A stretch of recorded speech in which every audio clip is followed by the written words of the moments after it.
I quit. Fine, you win. Like you've won every match we've been on. Go away. Whatever, man. Like, I don't even know why you're good at the game. It's like physically impossible. You don't have hands. Man, we haven't been rescued yet. Yeah, it sucks. How'd you get here anyway?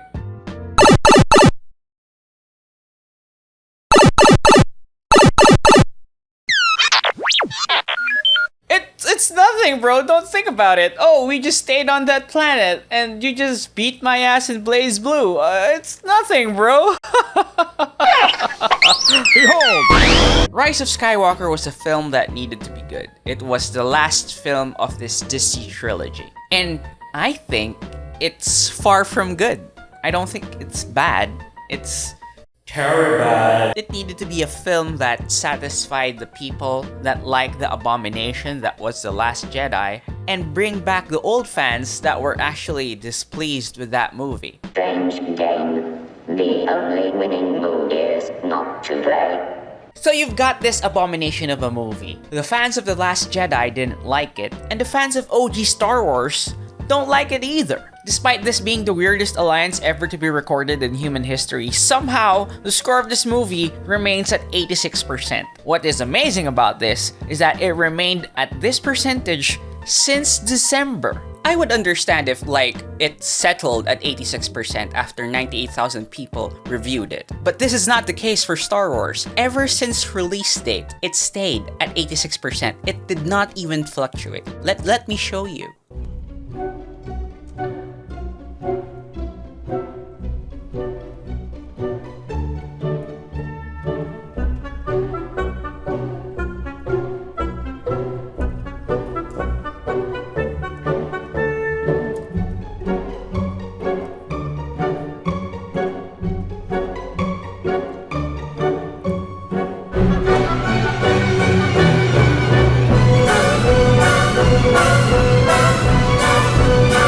You get it at this point, right? You get it. The 86% has never wavered. Okay, not really. It started at 88 as per the Wayback Archive, but after that, it's 86 all the way. Now, I'm not saying that Disney has paid off Rotten Tomatoes to bot the score to maintain it at 86%. No. What I'm about to say is that despite this score being at 86%, it deserves to be around like a 0. Or okay, like a 5. Okay, no, a 10. See, because the special effects are great, and it made me feel things like hatred and disgust. We have problems from the opening text scroll alone. Palpatine's the main bad guy? Since when? I have been every voice you have ever heard inside your head. Oh, really? It would be nice if they showed it. If it was foreshadowed, I was like, okay, I guess that makes sense. If I didn't know any better, they just pulled this out of their ass. Rey needs to train? Since when? Resistance? Intelligence? Since when? Kylo Ren being the side villain? Status quo, baby! Oh, he's kinda cool now.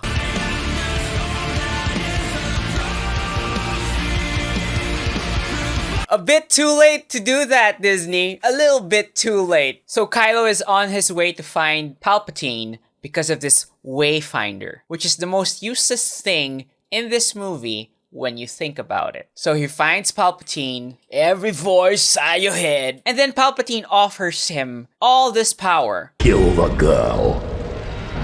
End the Jedi. You will rule all the galaxy as the new Emperor. Which is weird because even the text scroll itself acknowledges that Kylo Ren is the supreme leader. Why does he need to take the Emperor's offer? Especially when in The Last Jedi, there were like 10 rebels left, and you effectively control the entire galaxy. And when one of his subordinates calls out on how suspicious this whole deal is, he gets mad. Why? It reminds me of that suggestion comic, but they played it straight. Meanwhile, the rebels, who were only down to 10, have somehow managed to recoup that and then get some info on the Emperor thanks to the spy. How do we thank you? Win the war. And there's a chase scene which looks pretty, but that's all I can say about it. Meanwhile, Rey is training, like 2 episodes too late. Be with me. They're not with me. Is she talking about the fans? Be patient. I'm starting to think it isn't possible to hear the voices of the Jedi who came before. This is another thing I find weird. Why does she need to talk to the Jedi that came before? I thought they covered that shit from the previous movie. That led to the notion that he's come to the conclusion from all the given evidence that the Jedi are not helping, and they're just perpetuating this kind of cycle, and that they need to go away so that the light can rise from a more worthy source. I've been hinting about this throughout this first section, but it really feels like The Last Jedi is being ignored by this third movie in the trilogy. Logically, in the end of The Last Jedi, it would be Kylo who we would be facing as the final bad guy in Rise of Skywalker. Rey should be the one teaching the Jedi ways because she reads the text better. Probably, right? That's not the case. What J.J. Abrams did was take parts of The Last Jedi and specifically contradicts or retcons them. And what he can't work with, he just yeets it to oblivion. For all intents and purposes, the second movie is kind of a side story. And this is gonna be a problem if you are making a trilogy, right? The second part of the trilogy is kind of the bridge between the first and third parts, isn't it? You got character development, plot hooks that should carry from that movie to the third one. But JJ didn't do that. This leads to a very specific issue in the third movie, which are non-problems and non-arcs. Since you ignore development from the second movie, you have to make shit up for there to be any sort of problem or crisis or plot or development in your third movie. For example, They're not with me. this is a non-problem because at the end of the film, it resolves itself.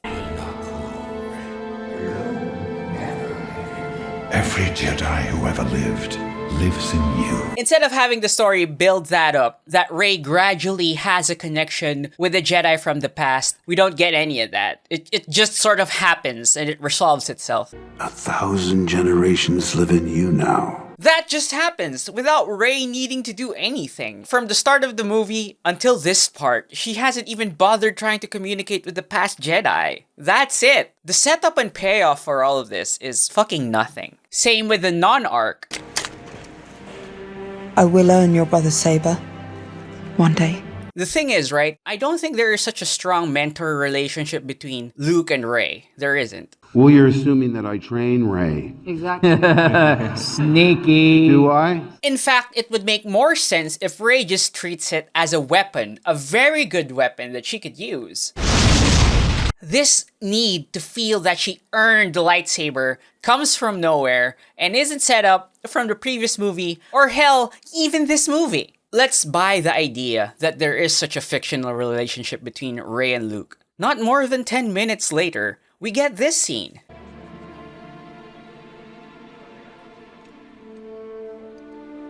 What a great emotional moment! You just gave it to her after she said she needed to earn it, but you gave it, so she did earn it. Wow, what a great story. I think this shows the problem with the non-arc best. There is no emotional payoff. Not only was there no relationship between Rey and Luke, we are supposed to believe that this is an emotional moment between Leia and Rey, when I really haven't seen anything develop from them. It's doubly insulting. It's kind of amazing. These are not the only times these issues come up. The Falcon still hasn't arrived. Commander's asking for guidance. They come up so often that it's ridiculous. Falcon's back! And there is another one later that is really funny, and I think just hints at what JJ really wanted to do with the character. So after this non-problem comes up that they fight, but later they're okay, what is the discovery of the gang? We've decoded the intel from the First Order spy. Somehow Palpatine returned. Oh, damn. Should they just let the tech scroll tell you that, bruh? You didn't need a spy. You just needed to play Fortnite. Do we believe this? It cannot be. The Emperor is dead. Dark science. Cloning. Secrets only the Sith knew. How does he know that? How the fuck could you possibly know that shit? Are you a Sith? Is that it? Explain it to me. Explain it to me. The Emperor and his fleet have been hiding in the unknown regions on a world called Exegol. Exegol does not appear on any star chart. If we want to stop him, we must find him. We must find Exegol. Oh no, how are they gonna get to Exegol? I know how to get to Exegol. That's always great, isn't it? Meanwhile, in Bad Guy Land, Knights of Ren. Ghouls. I just find it funny that the movie goes out of its way to go, remember those guys? Remember the cool mask I did? Isn't it cool, kids? Will you like Kylo now? No! So Kylo is gonna find Rey. And where are they going? I'm gonna start where his trail went cold. The Forbidden Desert of Pisana. Right, remember that, right? Forbidden Desert. Let's cut to the next scene. What is this? This is a fucking joke. There's a party. Forbidden my hiney! This travesty of a film was co-written by J.J. Abrams and Chris Terrio. Terrio, if you don't know, made the script for Batman vs. Superman and parts of Zack Snyder's Justice League. Somehow he also won an Oscar. Don't trust the award shows, guys. That's all I'm saying. Let's split up, see what the locals know. What I am going to do now is break down a sequence of events that is so forced you have to appreciate it. So you're wandering around this supposedly forbidden desert when there's a 1 in a million chance that there's a party at that particular time. Celebration occurs only once every 42 years. Well, that's lucky. Here, there is some random kid that comes up, gives Rey a necklace, gives Rey her full name. That's an excellent name. I'm Rey. Then the alien girl asks Rey to give her her full name. Oh, little girl, I'm sorry, I don't have a last name. Really? You're telling me that all these improbable events just happened so that the plot can set up another identity crisis for Rey. This setup was so forced I cringed externally and internally. I think Rey has deep psychological issues when every movie she has a fucking identity crisis. I think the brilliant scriptwriters missed out not only the second movie, but the first movie as well. The one that J.J. Abrams was actually involved in. The belonging you seek is not behind you.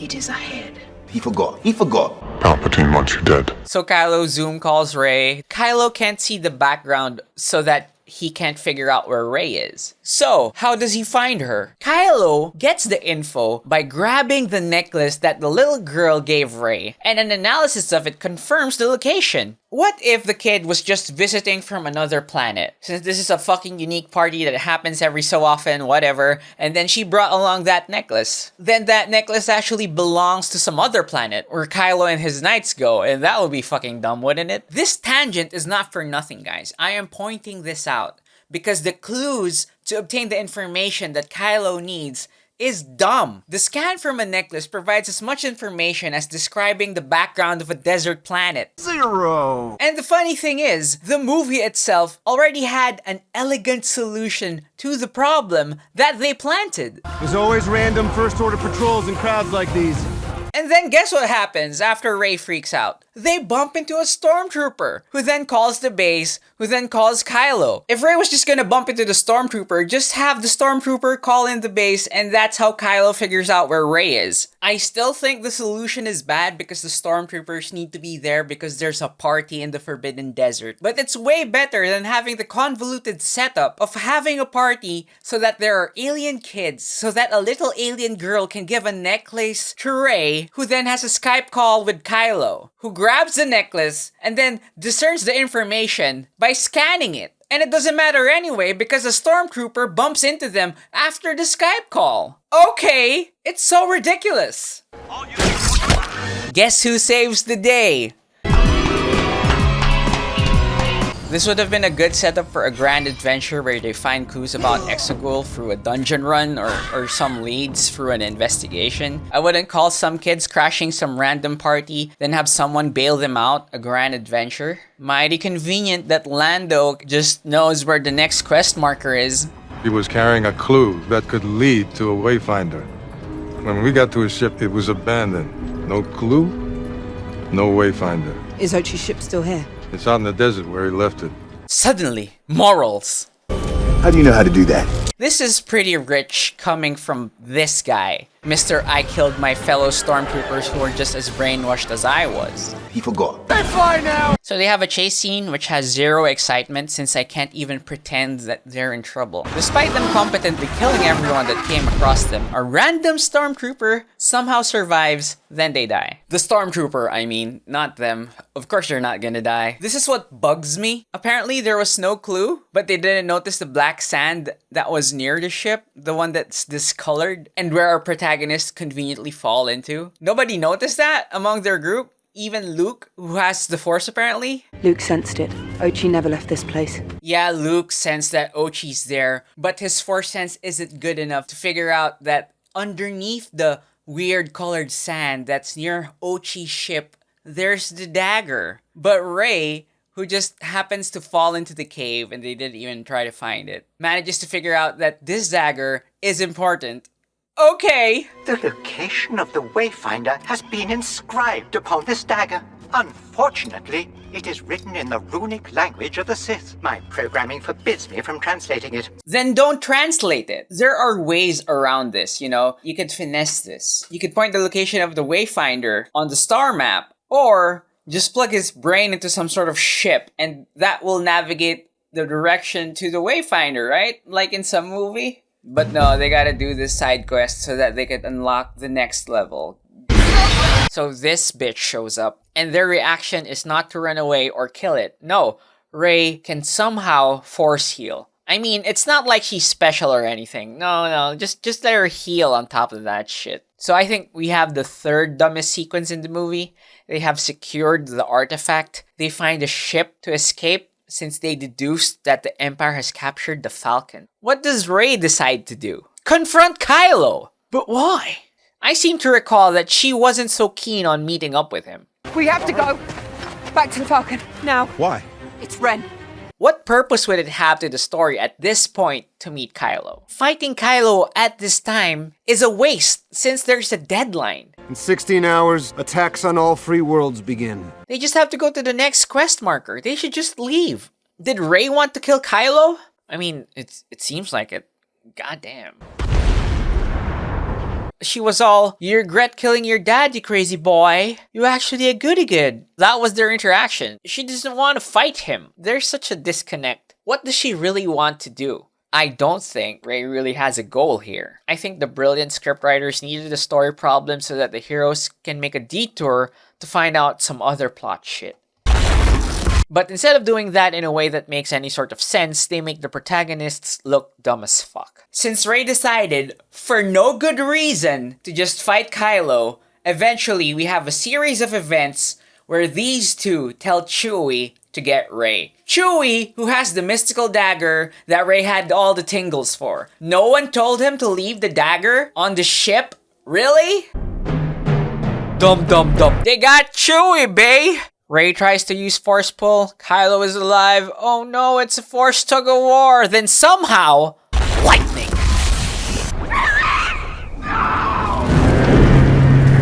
Chewie is dead? Oh my god. Consequences. For Rey? Of course not. This scene is minutes after Rey thinks she killed her friend. This movie is a joke. Oh, Chewie had the dagger. Well, then we gotta find another way. Well, there isn't. That was the only clue to the Wayfinder thing, and it's gone.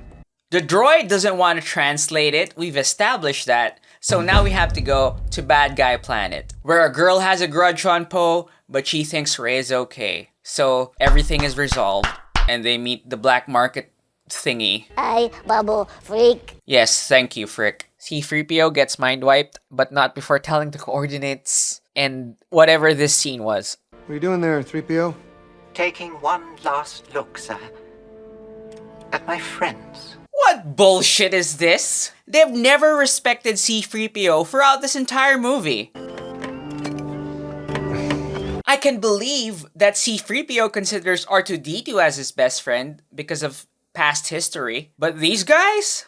Might I introduce myself? I am C-3PO Human Cyborg Relations, and you are? Okay, that's gonna be a problem. Oh, I'm really feeling the weight of his sacrifice.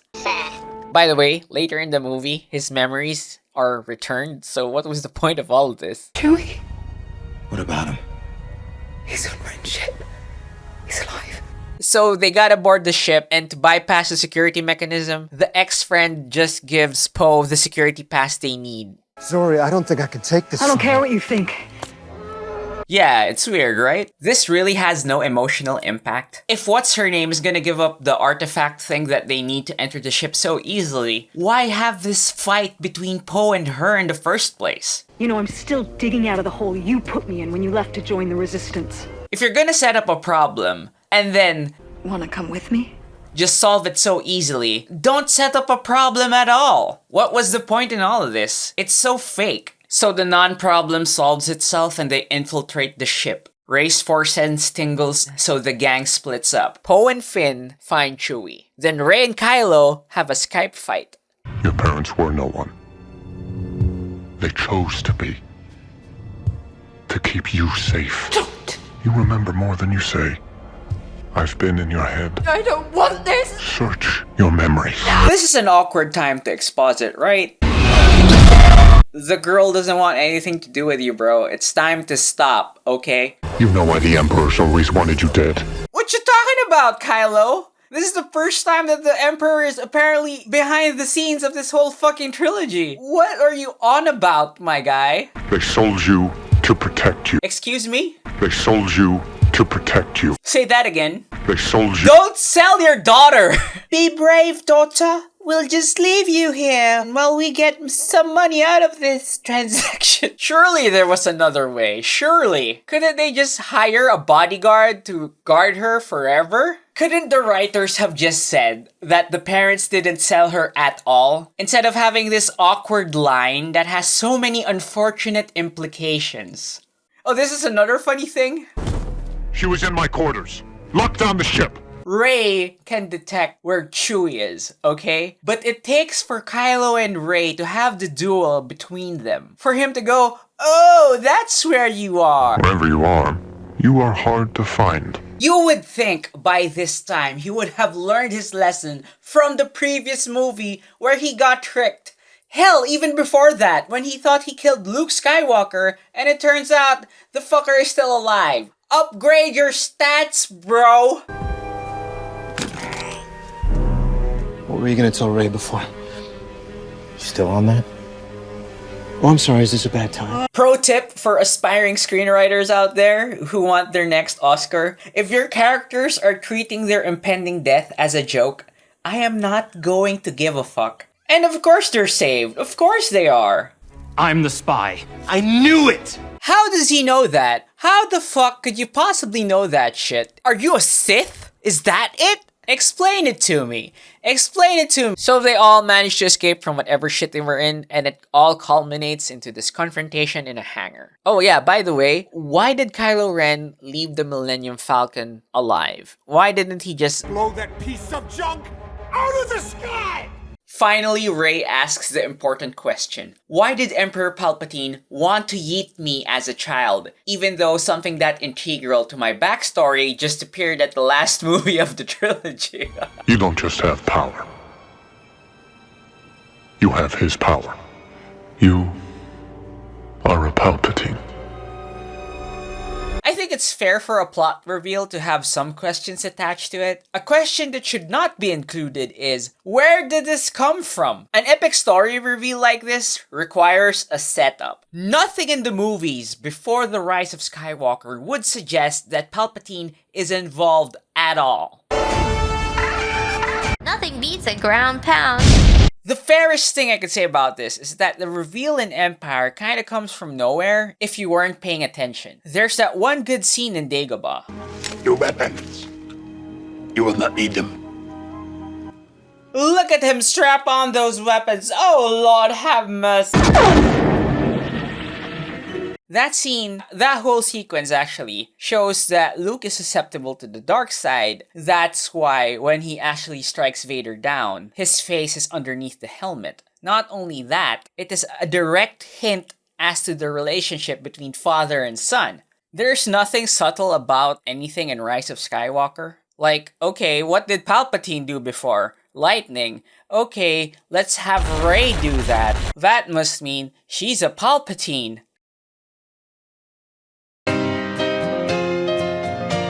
And the good thing about the reveal in Empire is that it's pretty self-contained. That reveal will have consequences in the third movie. That makes sense.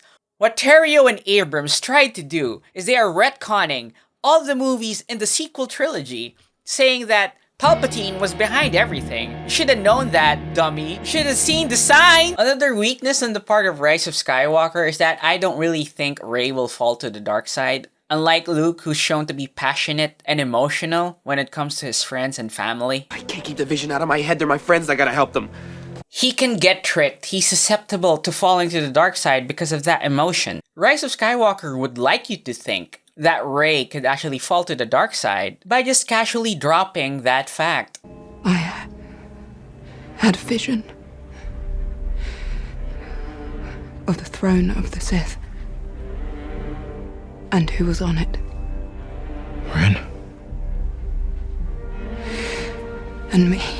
That scene is actually in the movie, and I can't blame you if you didn't see it. I had to ask people on Discord if it was actually on the movie, and it is, thanks to Noob Sunrider. And I can't blame you if you missed that. It flashes by so fast, it's immaterial. They are framing it in a way that makes it look like Rey is afraid of the evil that's inside her, or how evil she could be. But when you look throughout the whole movie, Rey does nothing bad. The best thing that could have happened to Rey in relation to her fear of being a Palpatine is actually killing Chewie. If that did happen, and Rey says, I'm afraid that I'm a Palpatine, I might become evil, I would actually believe Rey. That could lead to a variety of emotions that could turn her, possibly turn her, to the dark side. How does it go again? Fear leads to anger. Anger leads to hate. Hate leads to suffering. The frustrating thing about this scene in particular, is that this is the aftermath of Rey blowing up Chewie. What she's feeling right now makes sense, but then you show to the audience that Chewie is alive, robbing us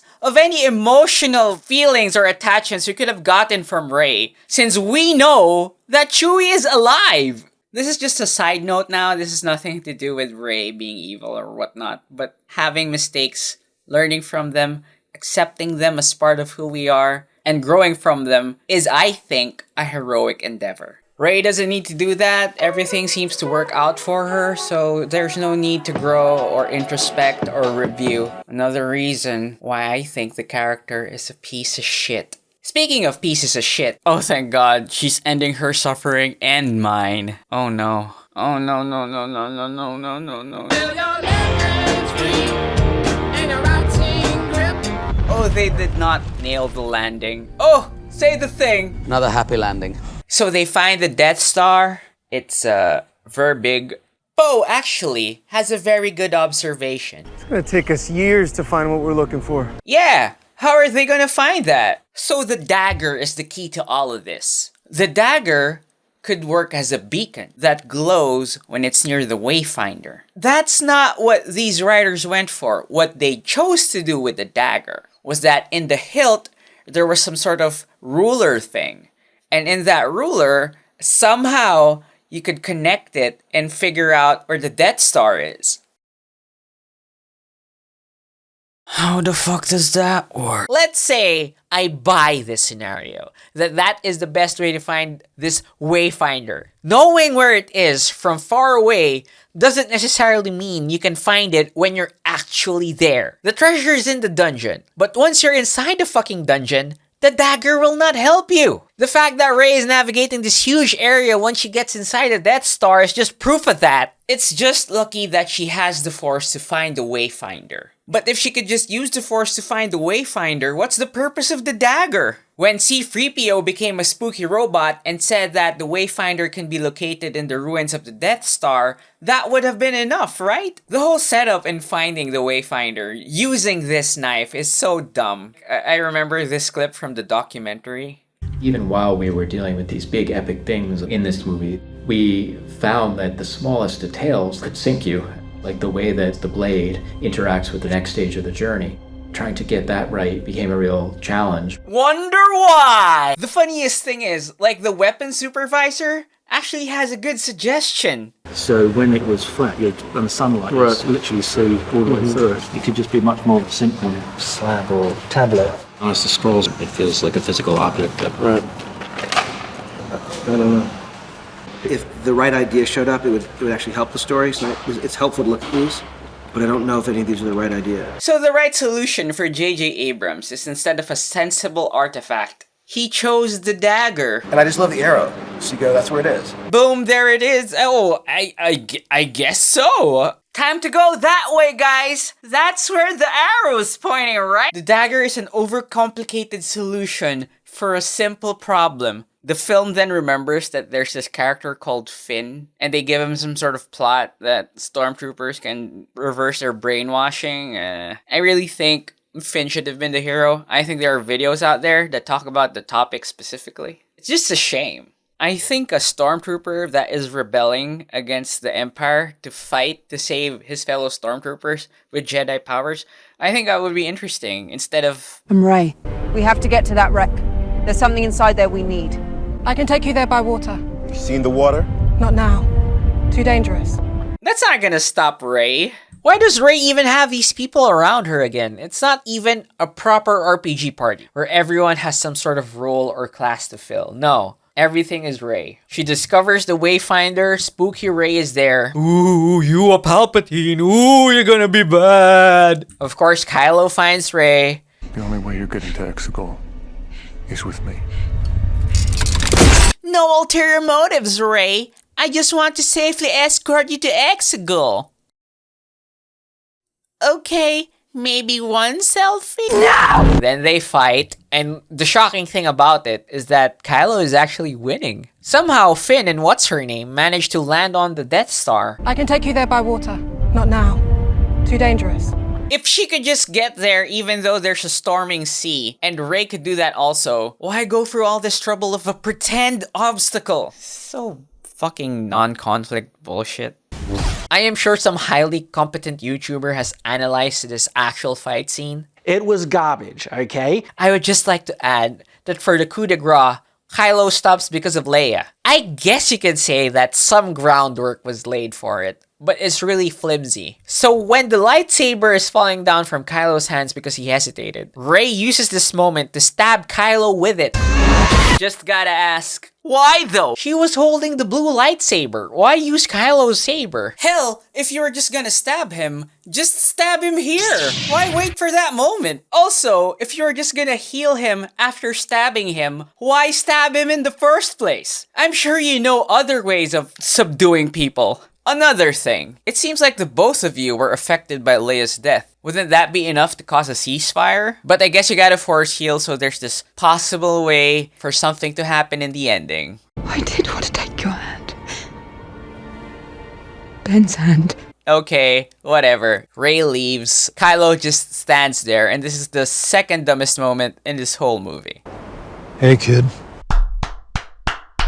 Wait a minute, Pewds. Isn't this guy dead? He's not force sensitive. Why would he be like a force ghost or... I don't care. Son is dead. Can I just say that Kylo's redemption is totally not built up at all? There's still conflict in him. If he returned from the dark side, that could shift the tide. Yeah, okay, whatever, Rey. I've been gathering the evidence. And 2-0, Kylo has chosen to do the bad thing. In the first movie, he killed his dad. In the second movie, he kills his master only to take over the Empire. Or the First Order, whatever. So it really doesn't make sense that Kylo would choose to be good in the final movie of the trilogy. I've said this in the first part of this whole duology, but it would make more sense if Kylo was the final boss. There are like hints and touches that Kylo has a good side to him, but it's not really explored by the character. So this whole conversation... I know what I have to do, but I don't know if I have the strength to do it. ...rings hollow. Let's get the elephant in the room out of the fucking way. Why does Vader's redemption work? He does some pretty bad shit. He lets his daughter get tortured. He's complicit in blowing up a planet. He slices his son's hand. He killed a fangirl. Oh my god, what an evil, horrible creature. Vader's redemption also had little foreshadowing in his first two movies. But it feels earned because it is. There is still good in him. When his son, who believed in him throughout this whole movie, is screaming out to Vader in the fight with the Emperor, this was it. This was the nut up or shut up moment. And Vader nutted up.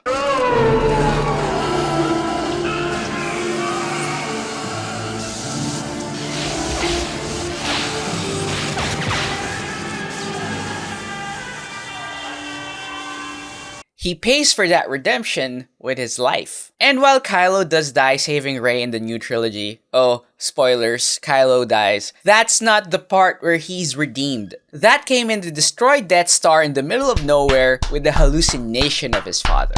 So who's forgiving who? Where's the redemptive act here? I think you can argue probably that he's trying to forgive himself. That could work. The biggest hurdle you're facing with that is he's not really bothered by his past sins in the first place. So this is really nothing. Meanwhile, Rey freaks the fuck out and she's hiding in the island where Luke hid.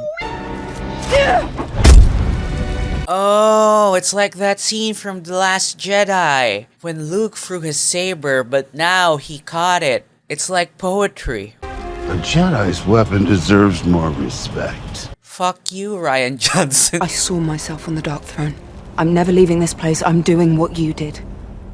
I was wrong. It's just nice to see that Luke Skywalker actually feels like Luke Skywalker again. Even Daisy Ridley acknowledges this. It was probably nice for Mark to be more like the Luke of old, which I think JJ felt like he really wanted that. It was nice to feel, and even in the scene, to feel really comforted that, like, Luke Skywalker is here.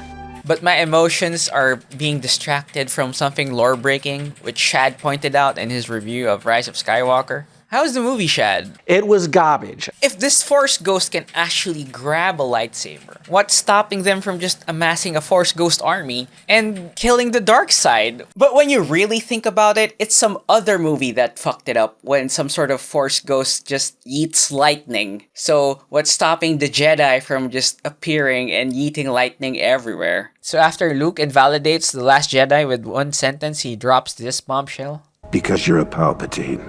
How does he know that? How the fuck could you possibly know that shit? Are you a Sith? Is that...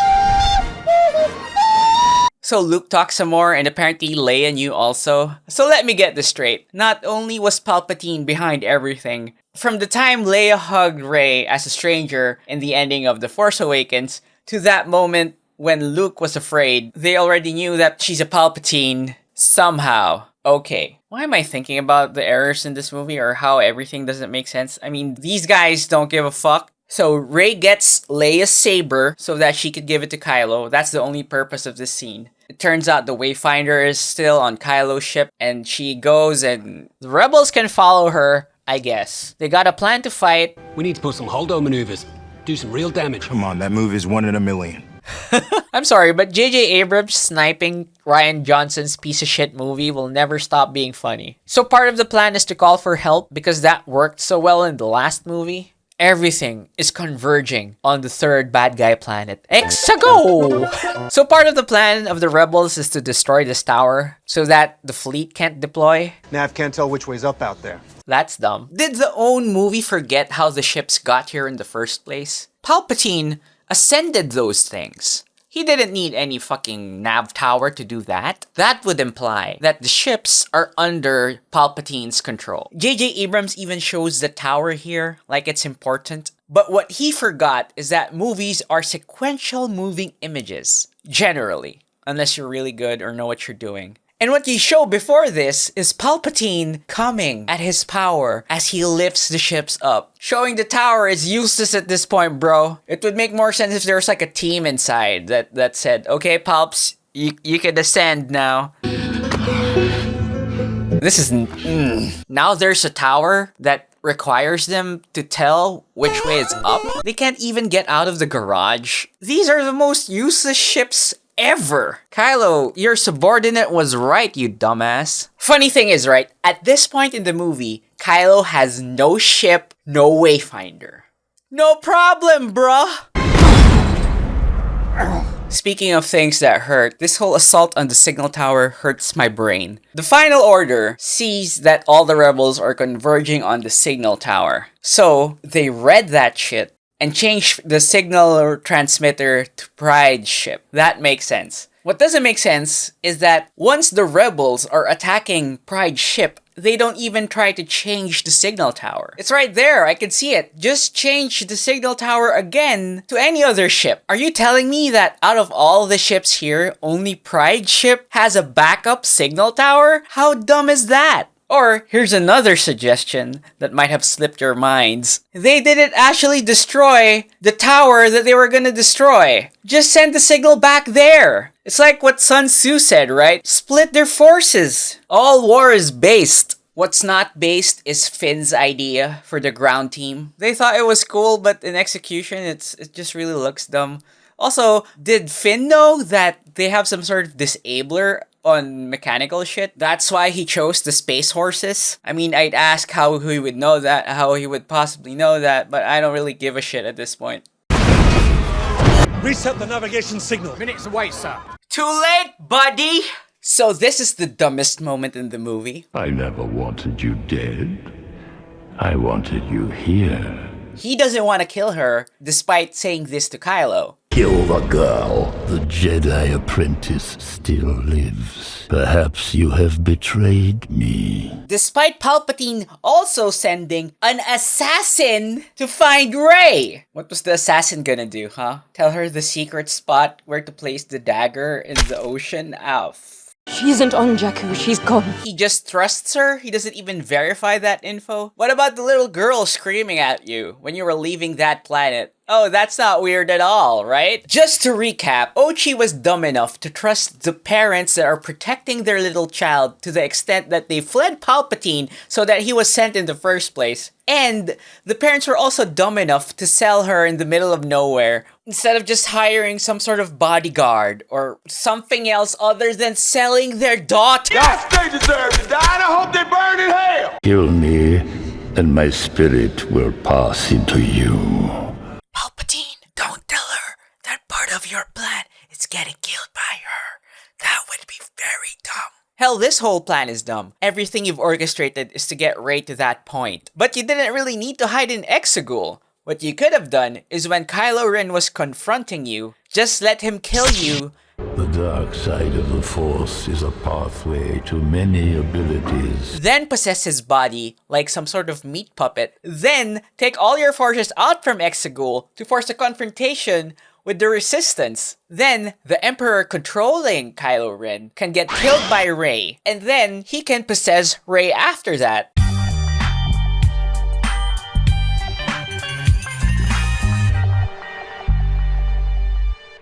This is so dumb! With your hatred, you will take my life, and you will ascend. She will strike me down and pledge herself as a Sith. Bruh, your plan hinges on her hating you while she's killing you. That's not gonna happen. All you want is for me to hate, but I won't. Not even you. In fact, she has a good reason to kill you, to save the galaxy. She doesn't have to hate you to do that. But Rey is somehow paralyzed by this and doesn't just want to kill him. For good reasons. You don't have to hate him, sis. Just fucking stab him! Just be a professional and do it! You are related! You are equally retarded! Poe, realizing that his plan hinging on reinforcements possibly arriving is bad, then he cries. Then reinforcements arrive, like some sort of Avengers Assemble moment. I don't know any of these ships, so while the music is trying to convince you that this is some sort of epic moment, it doesn't really feel like that. It falls flat. Just people. I know, right? The only ships I know are the ones piloted by Lando and these two. Fuck you, frick. Rey's retardation is saved by her knight, milady. Palpatine realizes that he could just use the both of them to power himself up because they're a dyad. How does Palpatine know about the dyad, and how does he figure all of this information out in the span of the last few minutes of this fucking movie? I don't care. Kylo is unceremoniously taken out. Back to the pit. Nothing will stop the return of the Sith! Bro, that's not the title of this movie. While the trash is being taken out, the biggest Mary Sue gathers all her Jedi energy into one powerful moment. Wait, this isn't the clip. I'm all the Jedi. Palpatine still retains his weakness from the prequels. Stop firing your lasers, you dumb fuck! Too late. Too late.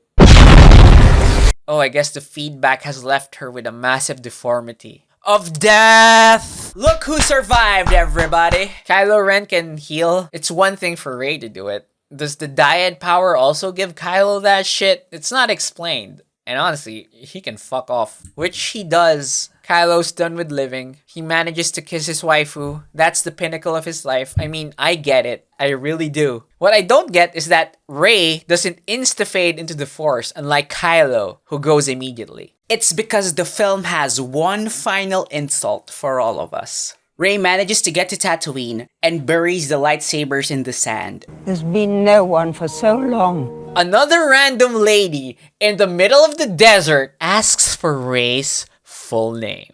Rey Skywalker. Faker.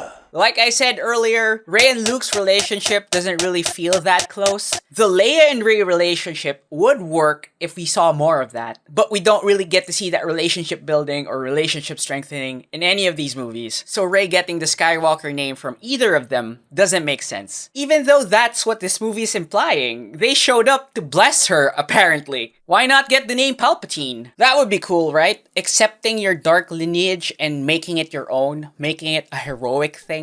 That would have been cool, right? That also doesn't work because Rey is a goody-goody and there's no really dark edge to her character. So her claiming Palpatine with that reason doesn't make sense. Also, I don't think moviegoers and Star Wars fans in general would like that title for a movie, Rise of the Palpatine. What about honoring her parents? Huh? Her parents didn't sell her for nothing. They sold her because they loved her. Or, this makes more sense in the context of this movie, just be okay with Rey. Like, at the time when the little girl said that, when she said she was Rey, she had a conflict. But now, she could just smile and own the fact that she's just Rey. Again, it's like poetry, so if they rhyme. Of course, I don't think Rise of the Rey is a good title for a movie. So this is where the Skywalker lineage dies. A Palpatine pretending to be one walks off into the sunset, while the last Skywalker died simping for her. What a great ending to the saga. Whew! What a movie. Let's look at the Rotten Tomatoes score for Rise of Skywalker. It's now January 31, 2021. Maybe things have changed. Are you fucking kidding me? Thanks to these patrons: Chet McMasterson, Danil Dmitriev, Hjortur S. Hjartarson, Jan L. Dosckocil, John Lemley, Logic, M. Marcelo Oliveria, Ner'zhullAI, Registered Goodboy, RobotEye, and Tad586, as well as these other wonderful warriors. And since this is a bit late, guys, this one is on the house. I'd also like to thank Ouchihitme for making this wonderful picture as the cover for this YouTube yarn. If you want to hit him up for other commissions, his details are down below. Thanks for watching, and I'll see you on the next one.